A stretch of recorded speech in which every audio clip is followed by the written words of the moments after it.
should go learn a trade, Brad. Make some money for your family, Brad. Stop being a burden to the people around you, Brad. No. There's no reason for you to be here. I am here for a reason. Because we have to tell everyone we know. We have to tell everyone we don't know that it's gonna be okay. It might not be the same, but it's gonna be okay. And it might just even be better than it ever was. I do belong here. And maybe the world needs a hero. That a hero could save us. I'm not gonna. Not that kind of hero. I can be a hero, baby. Not that kind of hero. Then a hero comes along. Not that kind of hero. If not a hero, maybe a different kind of hero. I could be a different kind of hero. Alright, so yesterday we did a live stream and we said if someone donated $50 that we'd throw soccer balls at each other's face. And kindly enough, my pal Dana donated $50. So here we are, throwing soccer balls at each other's face.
I took him down.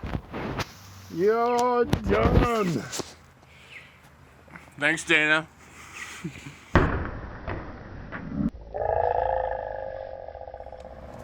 Brought to you by Main Street Brewing, Naked Fox IPA, the talent maker.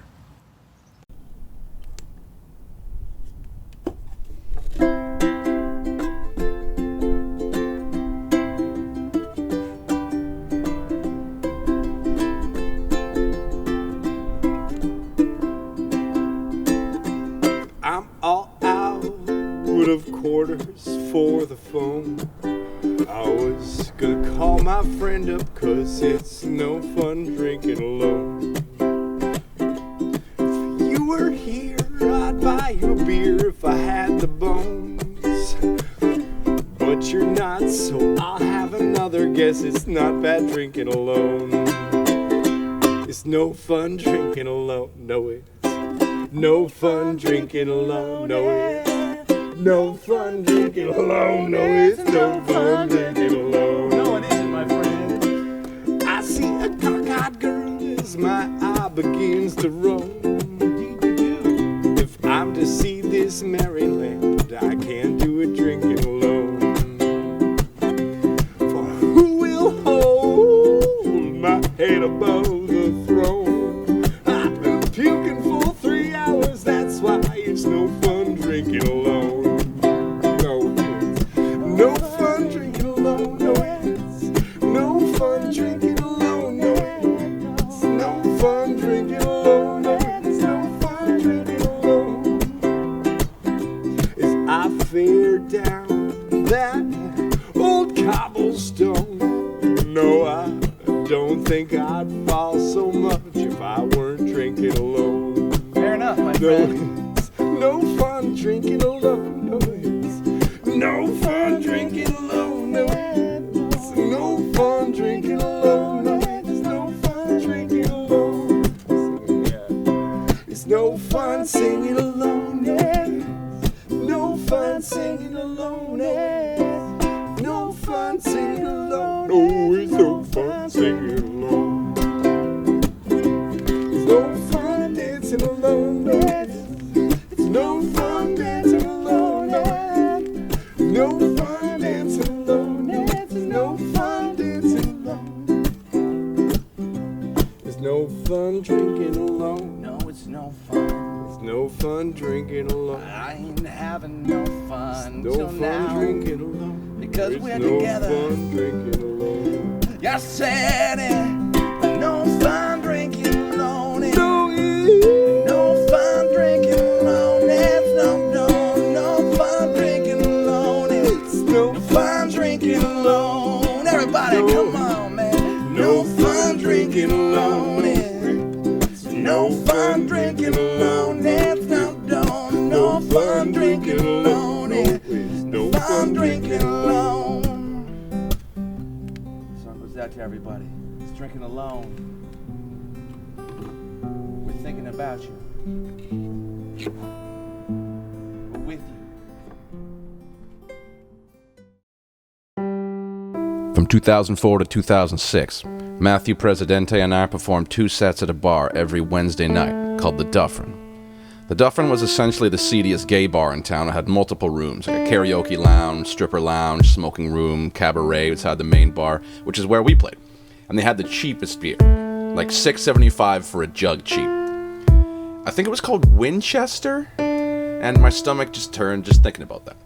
So many of our friends would come out and support us. We wound up having some of the most epic party nights of our life at the Dufferin, including this night. So it was a particularly busy and fun night at the Dufferin. I think we went a little harder than we normally would because so many of our friends were there.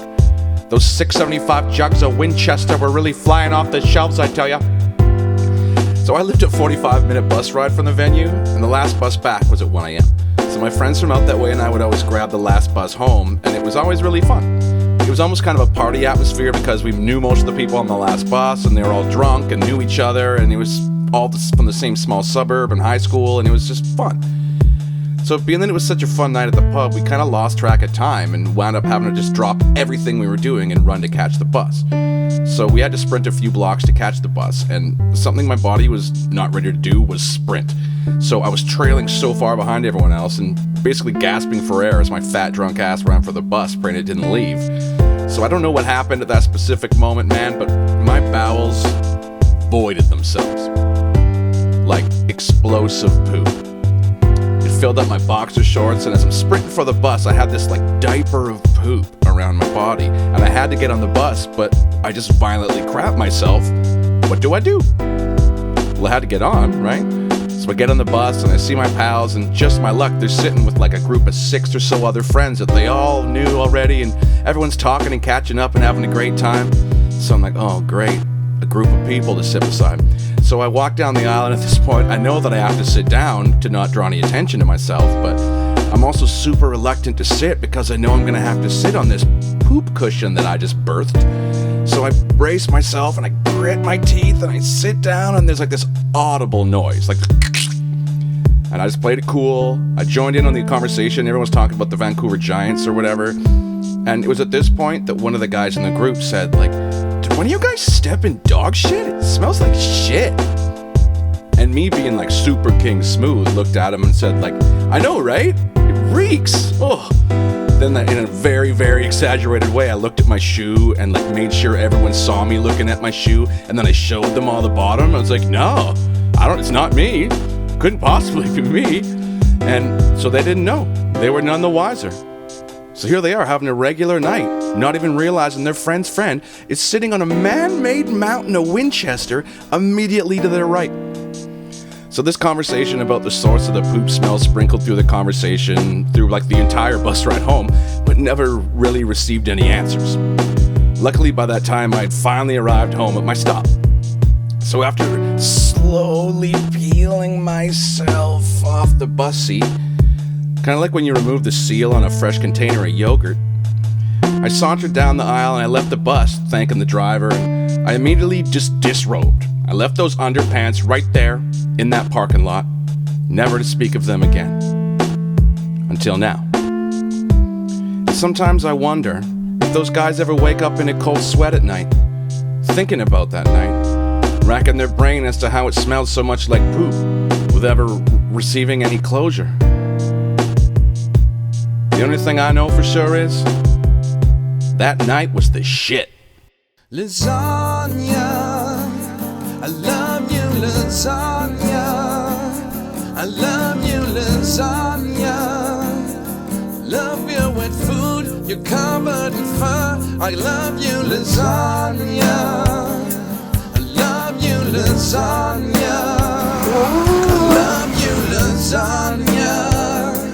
Can I have a headbutt because I love my cat? I love you, lasagna.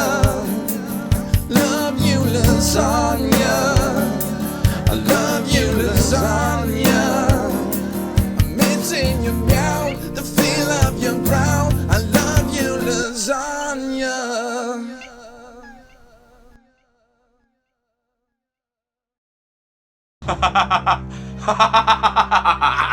You think that was good? I'm just trying my best to entertain people, man. You think that you can do this again next week? Yes, actually. And people are gonna watch it. Every Tuesday, 7 p.m. on my YouTube channel. You'll probably like it. Aren't you the fake Tori Amos? I'm not the fake Tori. What? Why do you bother to do this? Because this is the only thing I've ever felt like I'm good at. You can't change the world with your music. Maybe not. But I damn sure can save it with the music of Edwin McCain. Strands in your eye, color them wonderful and stop me stealing my bed. And emeralds from mountain, thoughts don't want the sky, never revealing their depth. Well, tell me that we belong together, dress it up with the trappings of love. Yeah, I'll be captivated, hang from your lips, instead of the gallows of honey that hang from above. And I'll be your crying shoulder, I'll be love for suicide. And I'll be better when I'm older, I'll be the greatest fan of your life. Rain it falls, angry on the tin roof as you lie awake in my bed. And you're my survival, you're my living proof that love is alive and not dead. Well, tell me that we belong together, dress it up with the trappings of love. Yeah, I'll be captivated, hang from your lips, instead of the gallows of honey that hang from above. And I'll be your crying shoulder, I'll be love for suicide. And I'll be better when I'm older, I'll be the greatest fan of your life. Oh, I'm chopped out, burned up, found my way back from the dead. Oh, I've turned out, remember the thing that you said. And I'll be your crying shoulder, I'll be love for suicide. And I'll be better when I'm older, I'll be the greatest fan of your life, the greatest fan of your life, the greatest fan of your life.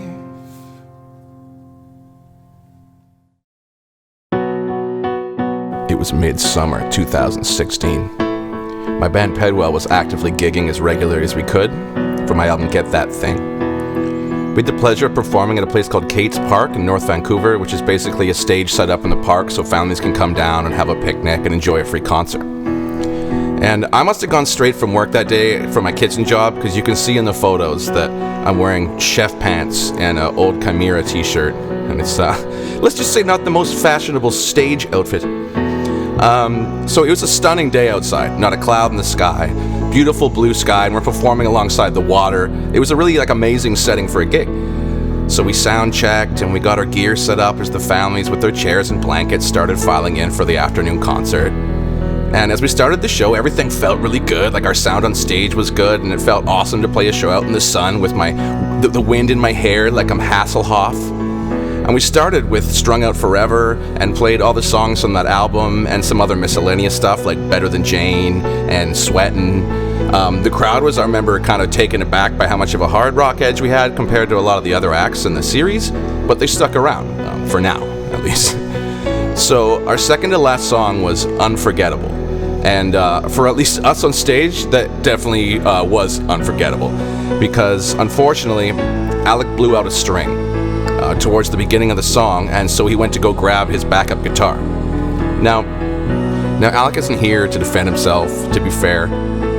Maybe his guitar was out of tune because it was an outdoor gig and it was outside and the weather and stuff, but he plugged that guitar in, man, and it wasn't just out of tune. Playing an E chord sounded like someone dropped a piano down the stairs. So the rest of the band, Shane, Daryl, and I, we just kind of look at each other. At first we're just going oh crap, what do we do? And then everyone simultaneously just bursts out laughing. And we're laughing our asses off. Still playing the song, but laughing our absolute heads off, while Alex over there also laughing, but struggling to tune his guitar to help end this madness.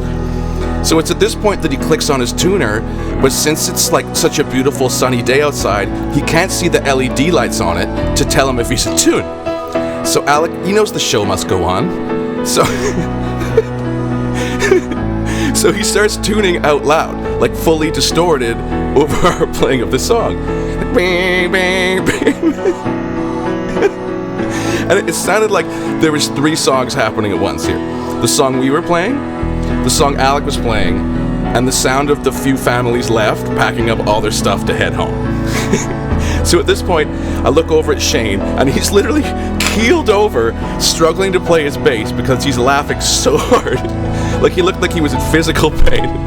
And Daryl has this massive grin on his face like he just won the lottery. And I'm the front man up there, just trying to, watching everything fall apart, but just trying to keep it together and not laugh, but just process all this and remain professional. And I tell you, I was trying to remain professional. So at that point, at that moment, that's where all professionalism just kind of went out the window. And Shane and I went up to the microphones and just pointed at Alec and started maniacally laughing at him with the microphone and said, "Hey, everyone, get a load of the guy that can't tune." Hey! And it got a chuckle out of the 3 staff members and the sound guy that were still there. And by the end of the song, he was totally ready to play. And then we ran out of time.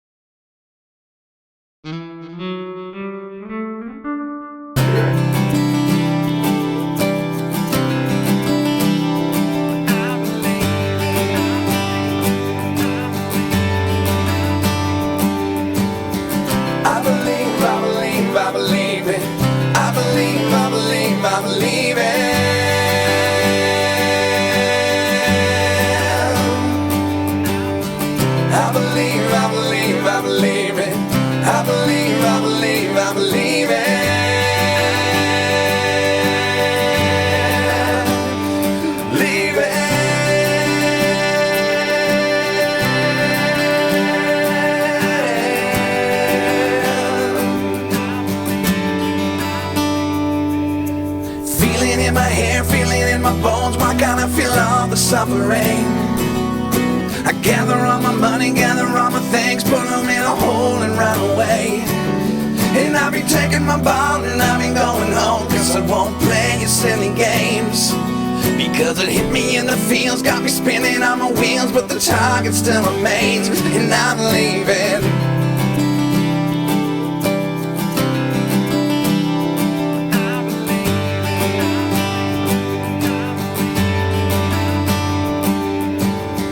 I believe, I believe, I believe it.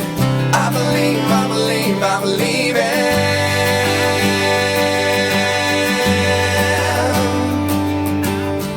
I believe, I believe, I believe it.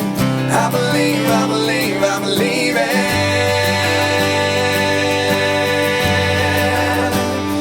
Believe it.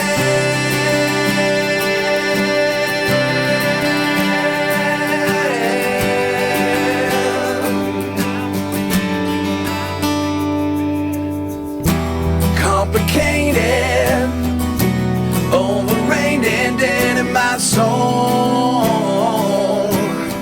Here I go, about to ruin my day.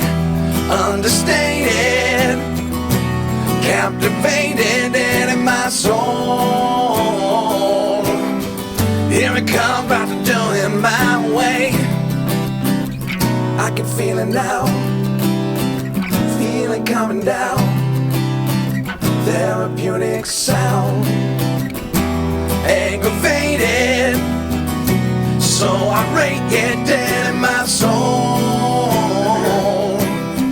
Here I go, about to ruin my day.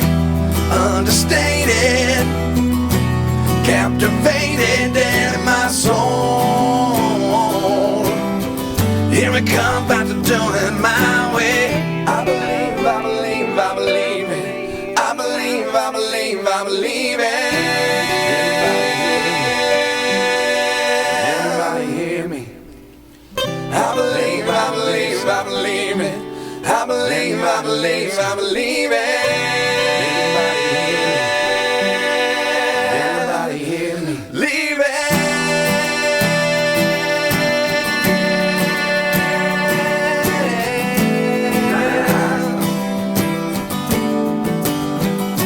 Is anybody listening?